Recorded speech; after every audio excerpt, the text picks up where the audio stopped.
Hello and welcome to today's video on high altitude investing. So today's video is cryptocurrency dead? No, right off the bat I can tell you cryptocurrency is not dead. It's actually just really getting started here. So I'll explain exactly why I believe this and my thoughts on the matter, because I know there's a lot of FUD right now in the markets. A lot of people talking um, about negative things in the markets due to the uncertainty and the money that they've lost. A lot of people have lost quite a bit of money, but that's just because they sold panic, right? Anytime that you sell panic, then you're making a decision based on emotion. And when you're trading, you want to be making decisions based on plans. So you want to have a plan before you ever buy. That way you know when to sell if you're wrong or if you're right. I talk about that a lot. It's having a trading plan. It's the most, hands down, most important thing that you can do in trading. If you sold due to panic, that's actually your problem, because it's better if you understand. And I've sold because of panic too, because everybody, especially if you're really new to this, you might not understand. And so it's kind of a common thing, especially for beginners, to get scared because they have money in it. But you have to detach yourself from the money and just kind of let it ride and do its thing. So yeah, there's no way that this is over. If you look at Google, they have about a 600, well, actually it's Apple. I think Apple has about a $600 billion market cap. Cryptocurrency right now only has a $72 billion market cap. And you know how many companies are inside of cryptocurrency? It's not just one company. It's companies after companies after companies, and the wave is really just beginning.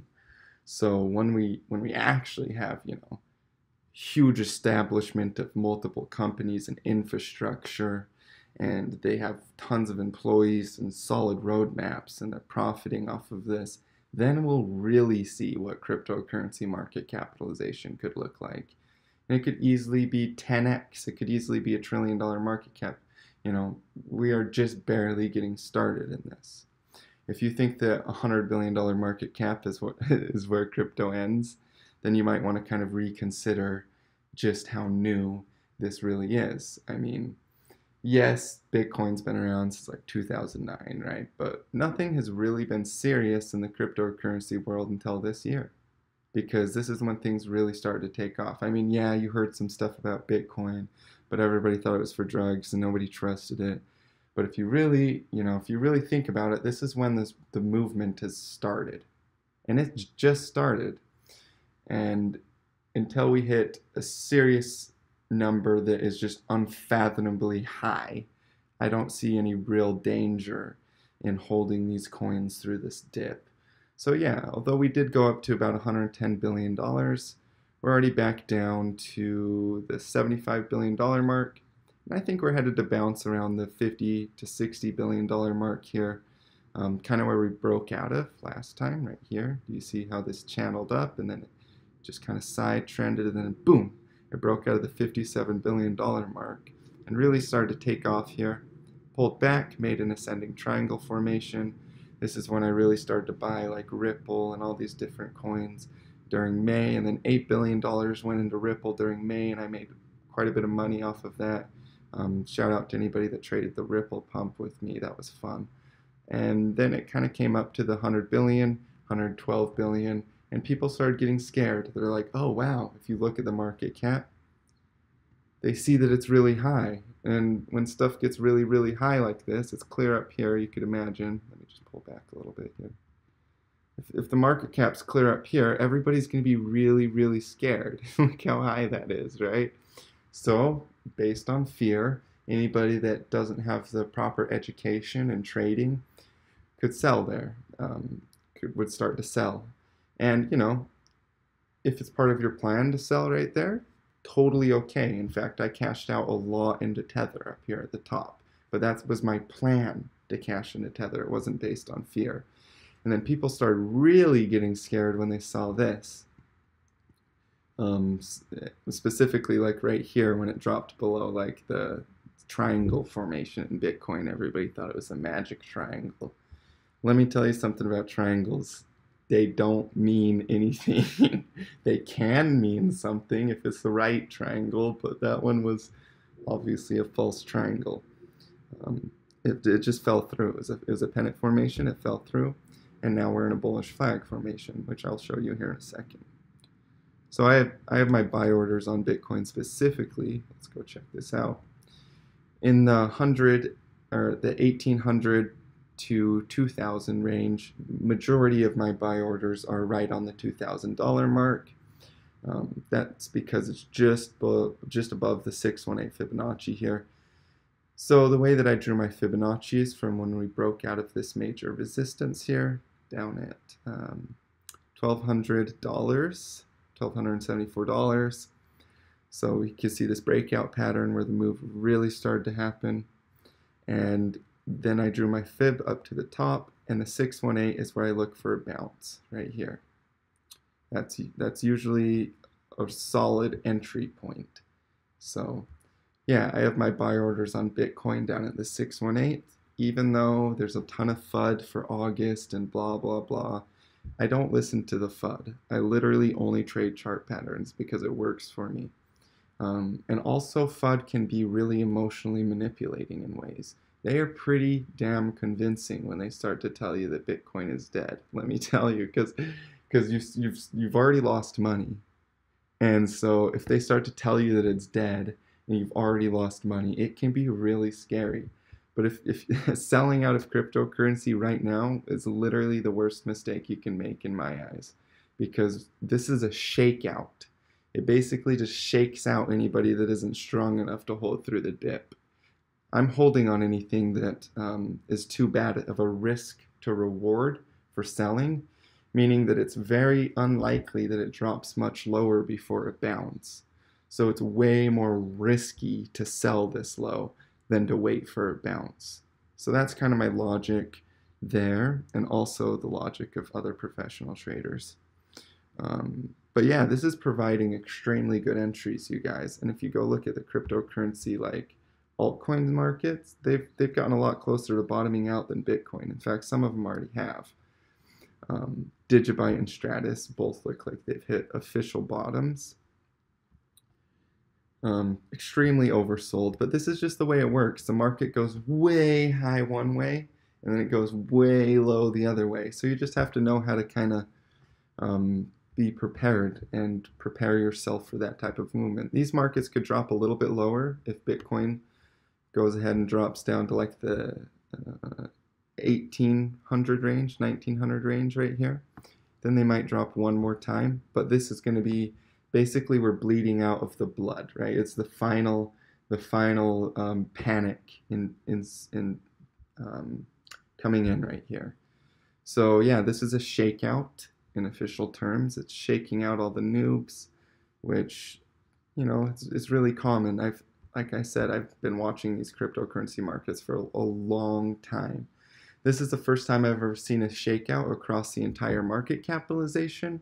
But back when I was first trading these, Ethereum was like, you know, I watched Ethereum get added to Poloniex, so it was like 50 cents for a time. But when I first started really trading these, there would be like one coin that would pump, one that would really be pumping, and everybody would be trading it because it was the only spot to really make a lot of money. And so when you see this one coin pump, you understand how a pump and dump works, and that's exactly what this is. I mean, not necessarily a pump and dump, but that's what it comes out to. You can see this huge pump, because a pump and dump is like manipulation, right? But this is just mass scale market. So we have this pump that really started during May. As we all know, a lot of people got very, very wealthy during May, including myself. There was a very, very good period of time for trading. The conditions were good. Right now, because I don't short altcoins, the conditions aren't very good for trading. The entries are starting to pop up and for bounces again here. But once Bitcoin bottoms, then the conditions will be good for trading again, because we'll be switched back into a bullish market. So yeah, this is the flag formation that I was speaking of in Bitcoin. It's actually pretty common to see this type of a pattern. huge parabolic pump and then a pullback to the 618. This is what happened in Ethereum. If we go look at Ethereum, you can see this huge pump up and a pullback to the 618, which, by the way, Ethereum is getting very close to its bottom. So long as we can hold support, this could be the bottom, but I would actually suspect one more drop down to about $150. And this is what I was telling people too. This is what my technical analysis was. I've been telling people to sell at the top since like 360, 300 area, 400 area. And since then, it's just been steadily dropping off down to my target at about $160. So the markets are moving as I suspected they would. This is all very, very natural market movement. And yes, a lot of people lost quite a bit of money. That happens every single time a market does things that is crazy to the average public because they're not educating themselves as to how to handle this type of situation, which is exactly what you need to be doing. And I do run a VIP course if you guys are interested in that. There's a lot of good content for how you can handle this type of stuff, which the most important thing, like I said, I'll give it to you for free right now, is to have a trading plan. But if you want to like get detailed in making a good trading plan, like I said, links in the description for my course. All right, so yeah, no, I would totally be waiting for about $1 trillion market cap before I would be concerned about a bubble pop or somewhere around that area, right? At least another 200 billion, but we'll see. We'll be able to see like the chart pattern as it forms because I know how to look for the bull traps and the descending triangles. So you just kind of wait, right? You can't know exactly where something's going, but if you know how to look for the right indications of a directional shift in the trend, then you can protect yourself pretty well from this type of thing. But yeah, FUD is temporary. You need to have long-term faith in cryptocurrency technology. Just remember that. This is about a movement. This is about taking the power away from centralized systems. And if you truly believe in that, and you truly believe in the cryptocurrency movement, then there's no reason to panic sell to some people saying there's a hard fork that's going to completely obliterate the markets. It already did. That's another thing about fundamentals or news, is they get priced in very quickly because the second anybody knows about it, everybody knows about it. So they all start to sell. So yeah, have faith in crypto. Lots of venture capitalists and investment firms are holding and buying right now because they've already invested billions of dollars into this, and they wouldn't have if they didn't know that it had long-term success. So yeah, I really hope that this helps clear some things up about the markets. Like I said, we're probably going to drop off a little bit more, but this is just the last kind of bleeding off that we're having before we really make that secondary parabolic pump. So yeah, my biggest position right now is Litecoin, just so that you guys are aware. Thought I'd kind of inform you of that. Stellar is starting to look pretty good. So long as we hold support, this is an excellent bottom formation. I actually have a stop limit buy order. So when it breaks above 854 Satoshis, I'm going to be buying Stellar. So that's the way that I'm handling my Stellar trade. Yeah, this one's just been dumping and dumping and dumping, and it's finally at a really, really healthy spot. Like, this is an excellent risk to reward ratio for buying because it has a high probability of a bounce here. But yeah, that's pretty much everything I wanted to go over. You know, have faith in everything. This is just natural market movement as usual. So keep hodling your crypto, and yeah, thank you guys so much for watching. As always, stay profitable.